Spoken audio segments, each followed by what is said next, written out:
is you get people like me who like looked at Overwatch and, oh shit, team shooter, I like that. Team shooter with classes and lots of different shit, and alts are just like basically big fuck you buttons.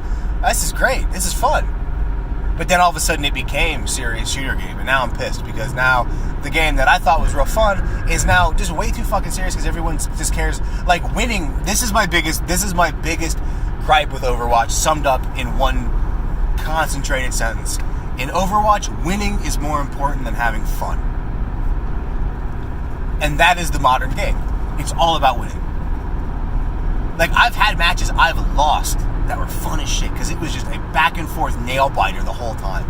I didn't care that we lost. A bunch of the other people on my team did because they're assholes, because they're only there to win. And that's a problem, is winning should not be more important than having fun, not in a game. Because that's the whole point of a game. A game is a hobby. It's done for enjoyment. And people will say, well, winning is fun, and winning is fun. That is true. But winning shouldn't be the only source of fun. The actual activity of playing the game is what should be fun. Winning should be more fun. Winning should multiply the base amount of fun you've already had.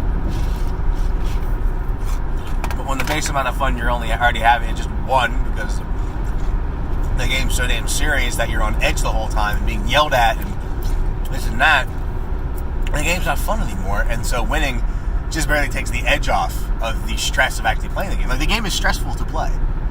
And they keep making design choices and balance choices which reduce the amount of fun and increase the amount of stress. Because the game is, again, being balanced around the 5% or so of players who play at the top tier, rather than being balanced around the majority of players in the center of the bell curve, because they again, there's no more money to be had. Nobody wants to watch average people play average Overwatch, unless they're funny, and those people are few and far between. And again, that doesn't sell. You know, I'm not gonna have the same amount of fun that Salty Fish and his friends do playing Overwatch casually, because it's the friends that make it fun, not the game. At least in that sense. So you can't sell a game that will recreate the experience of these people having fun in that way. But what you can sell is that game that appeals to people who want to be the best and appeal to this top tier competitive nature. That you can market to. That you can make a game for, by making the game consistently harder, by, you know, increasing the skill ceiling in lowering the skill floor, so that it's, you know, it's really dog eat dog. And just, yeah, like I keep saying, it's serious. It's like that's what they've done. They've turned Overwatch into, I guess, you know, a sport, that was their whole plan all along. And I mean, I guess good for them. They did it. Congratulations, you win. But at what cost? And I guess, you know, enough, because the game's still popular. But I think the problem is it's starting to bleed over in other shit now too. And it really does reaffirm this kind of mentality in the game developer world that we have in general, that I keep talking about, which is making games for non-gamers, right? And it's proving to be a viable business model. And so you're seeing, you know, a lot of games take either, like WoW did, it's becoming a game for non-gamers by turning into, you know, just an idle RPG. Or you're seeing games developed from the ground up to be appealing to non-gamers. That's kind of Fallout 76. And Fallout 76 is a whole different can of worms, because they tried to build the game from the ground up as a game that appeals to non-gamers based off of a lot of the design choices. And if you just kind of read about it and watch reviews about it, and it sucks because of that, because they basically didn't make a game. They made an activity. And expecting non-gamers to buy it, I think, but Fallout isn't an entry-level franchise, you know. It's Bethesda in general is not really an entry-level franchise, or company, I should say. So that's why Fallout 76 sucks so bad, because they didn't intend, you know, the hardcore Fallout fans to like it. They didn't even intend the Fallout 4 fans to like it, who, you know, are a little less invested than the like Fallout 3 and New Vegas fans. They intended it for your mom to like it. for your dad to like it. It's Fallout for your grandma, basically, right? And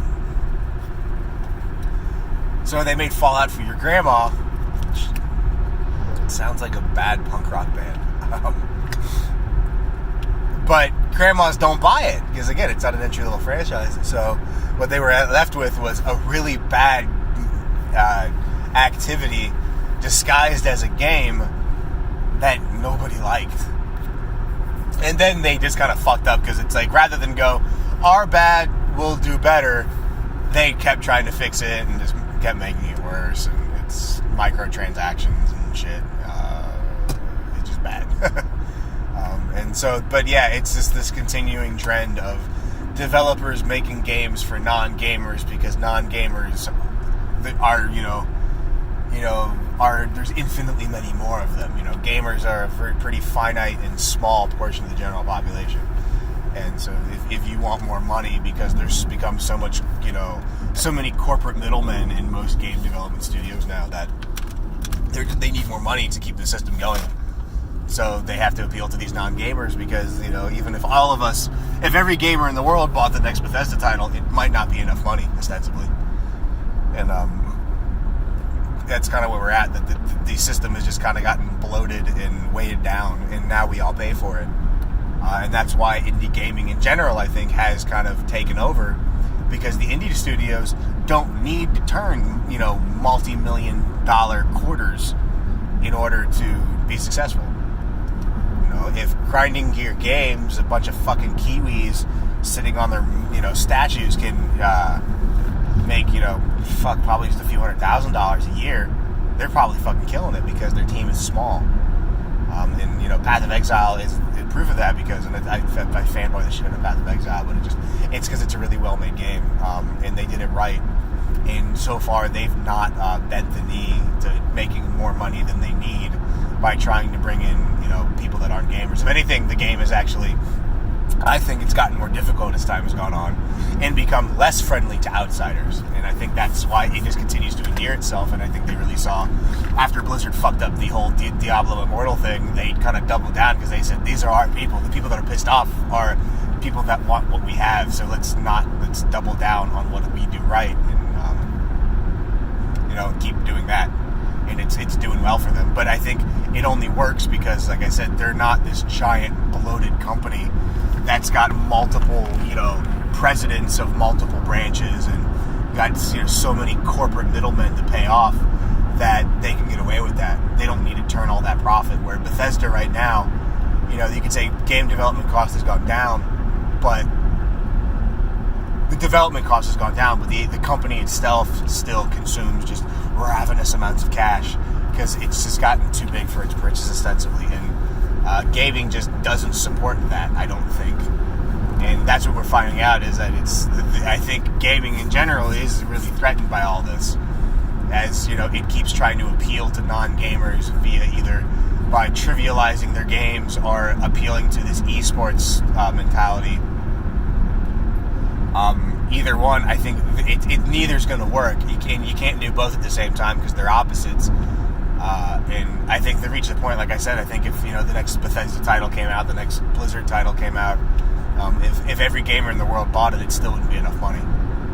And that's really the problem right there, is that I think the games industry is kind of terminally fucked because it's gotten to the point where they just can't support their own weight anymore.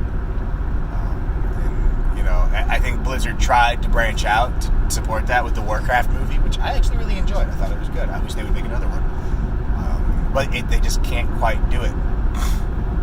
Because, again, it's non-gamers just don't care enough. And if all of us went and saw the Warcraft movie and bought, theater tickets for it, wouldn't be enough money.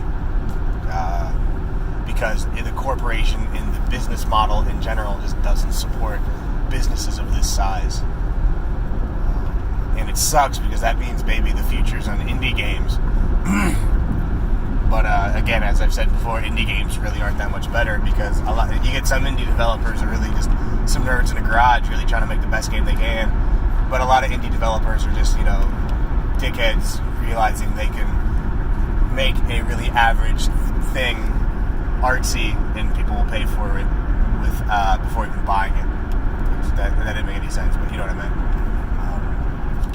So it's concerning that it's, you know, these business models and this kind of inflated, gorged beast that gaming has become it's really probably going to die, and I don't know what that's going to mean.